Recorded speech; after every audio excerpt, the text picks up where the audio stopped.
Hi everyone, welcome to our third video in this series that we've been working through with credit and debt management expert Shante Copeland from Copeland Consulting. So we've been going through this journey over the past couple of videos, and we've been discussing everything from what credit is, what a credit score is, how we comprise our credit scores, looking at different steps that we can take to improve scores, to try to maintain and get a hold of our balances within the credit reports that really reflect to lenders how credible of a lender or a debtor we would be to them, and this many times will actually affect whether or not they're willing to extend an offer to lend to us. And so these, talking about managing our credit is such a huge part, I feel like, of financial wellness, because when we meet with even our clients, to think about the excess amount of interest you may be paying just because you're not managing what's in your credit report.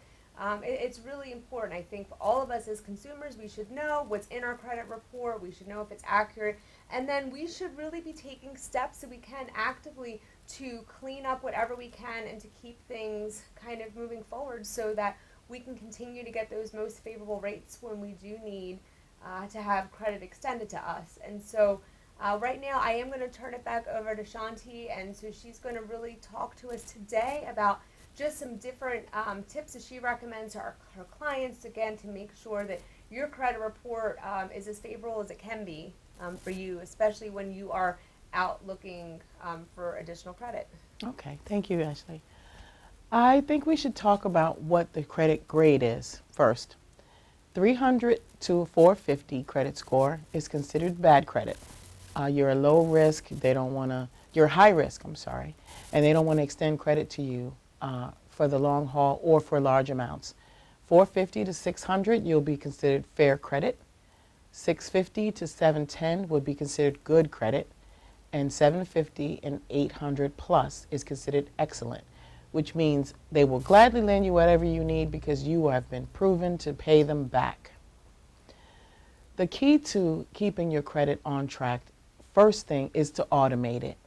We have a system set up within our bank that you can open up a bill account and have HR, or the people who do your payroll, deposit a certain amount every month that you figured out covers your bills. That account should not have an ATM card and should be somewhere you have to physically walk into the bank to get and access. If you can't get it, if it's difficult to get, you tend not to spend it. The ATM card is the biggest death trap in the world because it will let you swipe, swipe, swipe, tap, tap, tap, or whatever kind of system you have. Do not attach your bill paying account to your Apple Pay as well, because that's an easy way to just let it dwindle away. So let me just stop you there, because I think that's really fascinating, because we talk to our clients all the time about pay yourself first. So, Right. Paying your own savings account. But here, I mean, what Shanti's saying is the importance of kind of knowing what your debt responsibilities are each month, having them taken right from your paycheck, right off the bat, if I'm understanding Yes. this, so that the expendable purchases later that aren't necessarily 100% necessary, they're kind of like wants and not needs.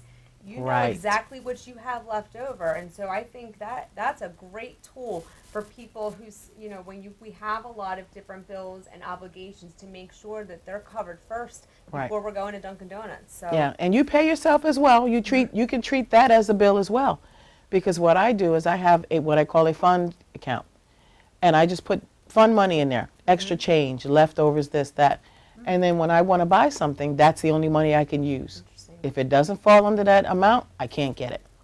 That's great. That's part of the budgeting of it. The separate bill account also does another thing. You set it up so that each withdrawal and payment comes out before your statement and due date. Some banks take about 2 days to process an online payment. So if you wait till the day it's due, 2 days later it's late. That 1 day difference would make such a difference in your account and the charges you'll get from being late. So that bill paying account eliminates all of that, and it actually runs itself. You don't have to think about it. Oh, that's great. I think that's a great tool to make sure, again, because if you listened in earlier videos, the importance of not just paying your credit card on the due date, but before your statement date, So to be able to have those transfers coming out and those transfers scheduled automatically, then you're never going to miss a date. Right. So I think that's great. Right. The other thing I do is the snowball method. Lay out all of your bills. Again, here comes the monitoring and knowing what you have. Lay them all out, and the smallest bill, I know it may say, well, that's the newest bill, but it's easier to pay a $100 bill off than a $2,000 bill off. So once you pay that $100 bill, it's gone. If it's a medical bill and something you're not reoccurring, like a revolving card, you don't care if that goes away because it doesn't affect your credit score the same way a credit card would. But it will hinder you every time they report you late. So you need to get all those little bills away. So snowball it. Let it get bigger and bigger, and as you get to the bigger cards, you pay more. And then you take the low money that you were putting over here.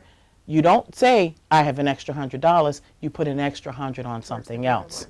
Okay, so if I'm understanding this, if you've got 5 credit cards, one has a $500 balance, one has a $5,000 balance, we're going to try to get that $500 bill paid off, done, leave it open, and then take now what I was paying here and start applying it to the other ones. excess You can either to start. split it up or do, if you have 2, you can put it between 2, whatever you have. Okay. But you still don't have that money. You treat it like you still don't have that money. And then You just then adjust go it to where the it next- goes. The next lowest one, and Yes. then that's how you can kind Yes. of get rid of that accumulated And still pay the other bills, Sure.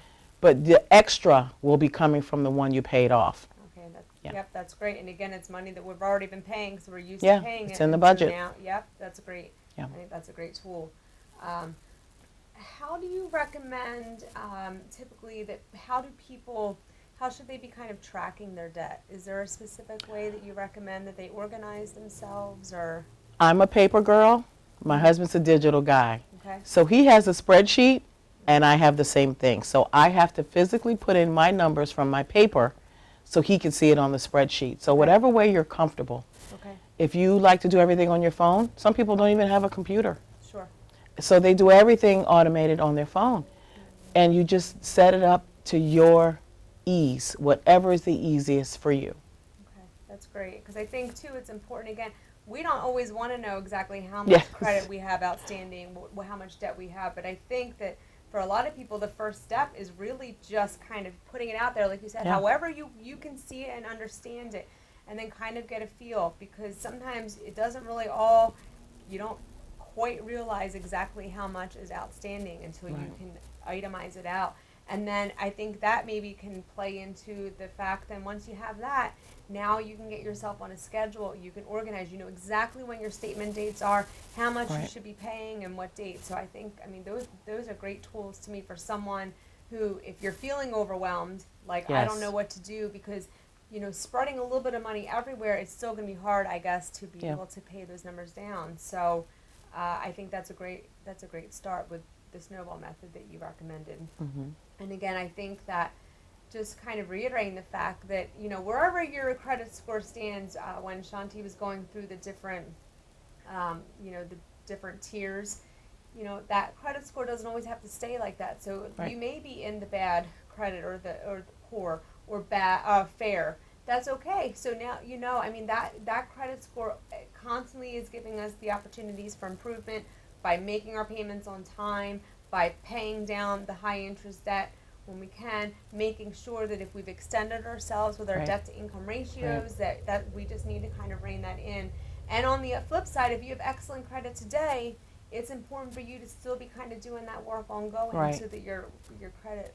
Because one little adjustment in a payment can change that from excellent to fair Sure. in a 60-day period. Yeah, well, we Yeah. talked last video, again, if you missed, this was important, just talking about what actually comprises our credit score, and the importance of making timely payments, just how, one late payment, how quickly that can really kind of devastate our credit score. And we know right now that can be so costly. That's a costly mistake in the future, because it's typically a higher interest rate. We're just paying more for the money that we're borrowing. Right. So, I think that these are all really great tips. I think that the credit monitoring service, I know we were talking about this during the break before, there are services now, they'll alert you when there's a change that's been Yes. detected to your, that's really powerful. The second money comes out or is charged, Like we have Netflix on auto pay. When that goes, it goes ding, and it lets me know they took your Netflix money. Yeah, and I mean, I Yeah. know too, they'll let you know though if your credit score went down or went Right. up right away. So, or if there's been a new change to your credit report. So, to be able to get an email and say, hey, Yeah. your credit score went down, you're probably going to check that email because you're going to want Yes. to make sure. What And is that? sometimes What's you going may on? find out that there was some identity theft and there's been Yes. things taken out in your name. So, I really think that that's really powerful. Also, just talking about having some sort of a monitoring service that is monitoring things and letting you know when changes happen so that Right. you can know, or you might not have realized that that missed payment was as detrimental as it was. So I think that these are all really great tips. And first thing you do is go through your existing accounts bank. Because most of them have it already. You don't have to pay an additional fee to get a service that's already provided. If you want the expert, you can go that route, but your bank is pretty good because they're protecting your money as well. Great, that's awesome. So, well, I really appreciate your time going over as we've been going through this series. We're also going to be bringing some additional videos, more budgeting and making sure that we are kind of staying on top of our money and where it's going and hopefully saving and different goals that we can set up for that. So we're excited about that. But if you've watched through some of these videos today about debt and credit and you have some additional questions for Shante, this is all that she does with her clients. You can reach out to her certainly at Copeland Consulting. Her contact information is here. Again, I'm Ashley Rosser of Victory Fiduciary, and the reason why we brought these videos to you is just we really understand and the importance for our clients' own financial health and financial wealth is taking control of their current debt and credit lifestyle. It's important, and it's also important to take those steps to kind of to manage them because it is easy to get in over our heads without realizing it. Yeah. So I really appreciate your time thank you. today. It's been a pleasure as we've gone through this series. If you've missed the other two videos, I encourage you to hop on. So this is Summer School is what these videos are being found under. And so I encourage you to check them out. And if you have questions, certainly reach out to Shante. Thanks for joining us today. Have a great day. Thank you.